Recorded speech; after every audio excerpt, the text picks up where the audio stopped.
در 5 مسابقات آخرین در ابودابی، در هاهات، در توکیو هم این پهلوان سالهای 2019 2016 2017 2019 جای برای مدال برنجی مبارزه برده است.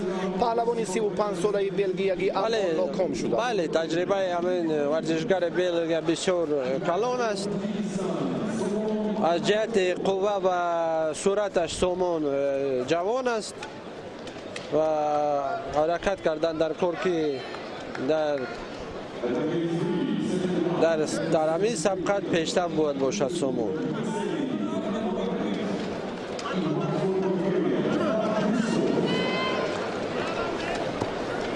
نتیجه های بهتر رو هم دارد. البته ما در باره دستاوردهای این ورزشگر، البته اینم پهلوان 21 ساله تاجیک که در 52 رقابت شرکت ورزیده است، چمپیون جهان میان جوانان اکتبر سال 2019.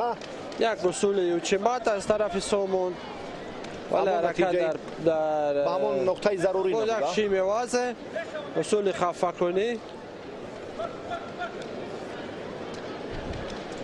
در رده بندی بهترین های دنیا مقام 19 را اشغال میکند در این وزن با 3046 امتیاز. پهلوان ما در اوساکا نوامبر 2019 هم در گرند اسلم برنده مدال برنجی که این شایسته ترین دستاورد پهلوان جوانی ما بهترین دستاورد است. در سال 2019 سامان سزاوار شد و همچنین دیگر چمپیون جهان است بین جوانان اولین در جمهوری ما.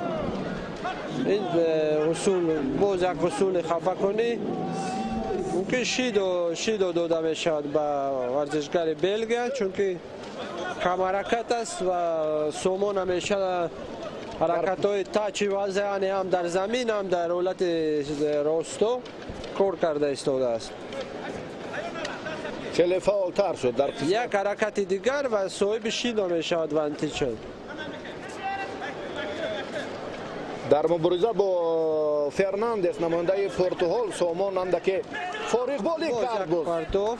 ولی حضور باید شیدو داده شود. اشتباهش رو بعدا هم در دور اول خوب اصلاح کرد. الکی شیدو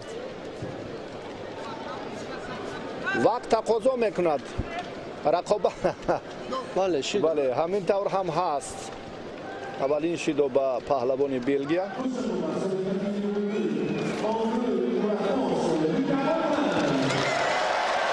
وان تیچر سامان کوشش کرده ایستاده است که اصول اجرا کنند. از پشت سر این طرزی که داشت بله. همون کمیکات خود باید خپد و اصول اجرا کنند. ولی ورزشگر بلگیا هم بین گو نکرده حرکت داره.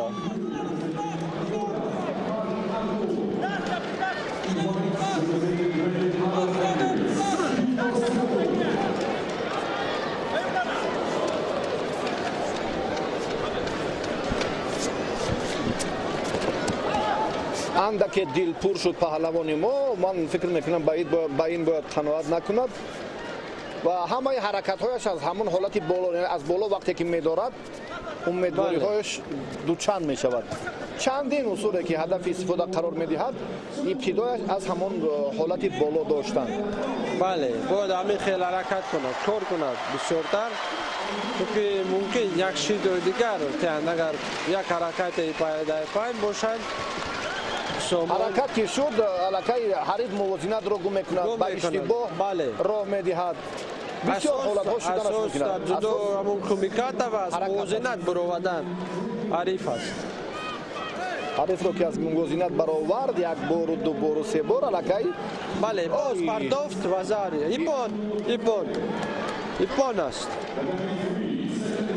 سامان در این دور غلبه به دست آورد. غلبه دوم به دست آورد و دور سوم میگذرد.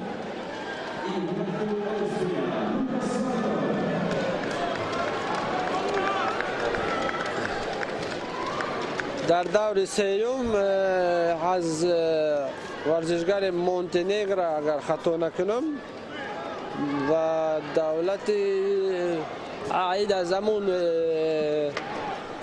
دولت های می باشد که در این